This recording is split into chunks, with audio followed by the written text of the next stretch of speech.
ఇంకొకటి చెప్పాలి.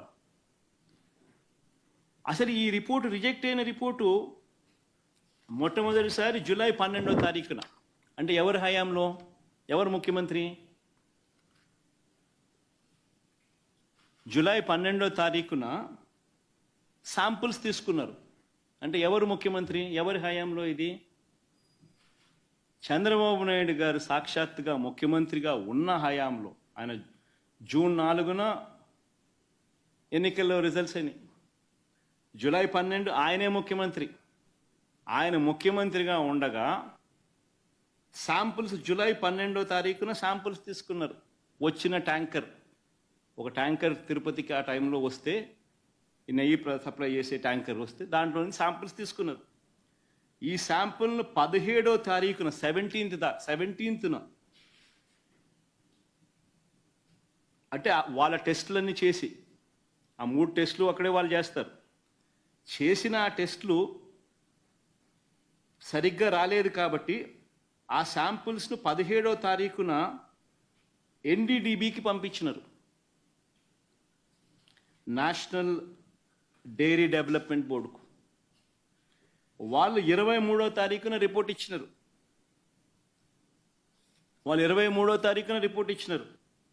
జూలై 23న. అవును, రిజెక్ట్ అయింది. నేను ఒకటే అడుగుతా ఉన్నా, జూలై 23వ తారీఖు నుంచి 2 నెలలు చంద్రబాబు నాయుడు ఏం చేస్తా ఉన్నాడు? 2 నెలల తర్వాత ఇప్పుడు చంద్రబాబు నాయుడు గారి 100 రోజుల పరిపాలన మీద అడ్వర్టైజ్మెంట్ ఇచ్చినప్పుడు ప్రజలు సూపర్ 6 ఏమైంది, సూపర్ 7 ఏమైంది అని చెప్పి ప్రజలు చంద్రబాబు నాయుడు నిలదీస్తూ ఉన్నప్పుడు టాపిక్ డైవర్ట్ చేసేందుకు జూలై 23వ తారీఖున ఇచ్చిన రిపోర్టును ఇప్పుడు తీసి ఆ రిపోర్టును వక్రభాష్యం చేస్తూ ఆ రిపోర్ట్లో నుంచి ఈ మనిషి నోటికొచ్చినట్టుగా, ఇష్టం వచ్చినట్టుగా అబద్ధాలు ఆడడం మొదలుపెట్టాడు. ధర్మమేనా అని అడుగుతా ఉన్నా. ఇంకొకటి ఆశ్చర్యకరమైన విషయం కూడా చెప్పాలి. ఆశ్చర్యకరమైన రిపోర్ట్ ఏంటంటే, పోనీ రిపోర్ట్ ఏమిటి అని ఒకసారి చూద్దాం. ఇది report.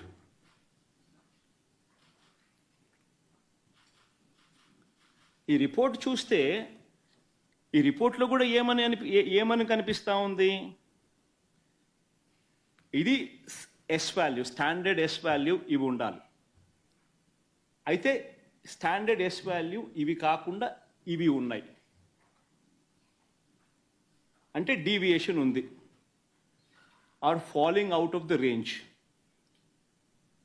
If any S value falls outside the corresponding limits, sample to contain foreign fat అని చెప్తా ఉన్నారు. However, under the circumstances listed before, a false positive result can be obtained అని కూడా చెప్తా ఉన్నారు. What are those kind of circumstances అని చూస్తే,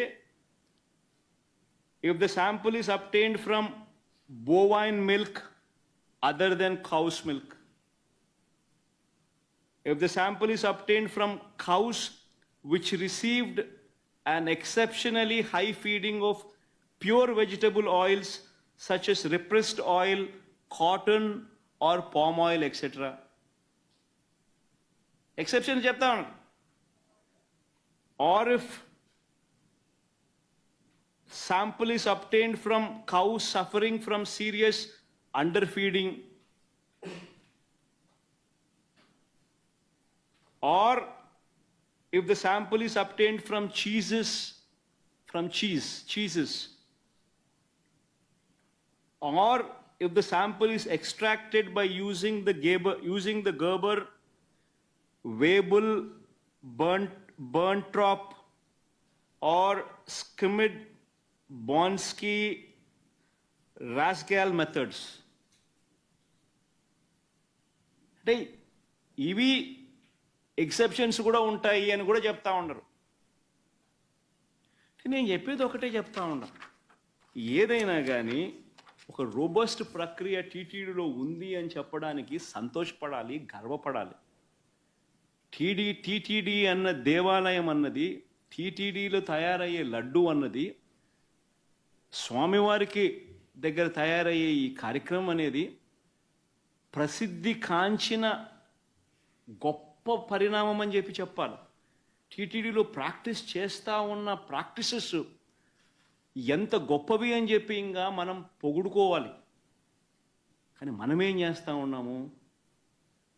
ఒక రోబస్ట్ ప్రక్రియ ఉంటే ప్రతి వెహికల్ను సప్లై చేసే ప్రతి వెహికల్ వాళ్ళ సర్టిఫికెట్ తీసుకొని రావడమే కాకుండా టీటీడీ ఆ ప్రతి వెహికల్లో నుంచి 3 శాంపుల్స్ తీసి ఆ శాంపుల్స్ పాస్ అవుతేనే నీకు లోపలికి పోయేదానికి పర్మిషన్ ఇస్తూ టీటీడీలో లడ్లు తయారు చేయడానికి ఉపయోగపెట్టే పరిస్థితి ఉంది అని చెప్పి తెలిసినప్పుడు, ఇంత గొప్ప ప్రాక్టీస్ ఉన్నప్పుడు, ఇంత గొప్ప పరిస్థితి ఉన్నప్పుడు క్రెడిట్ తీసుకోవాల్సింది పోయి మనమేం చేస్తూ ఉన్నాము?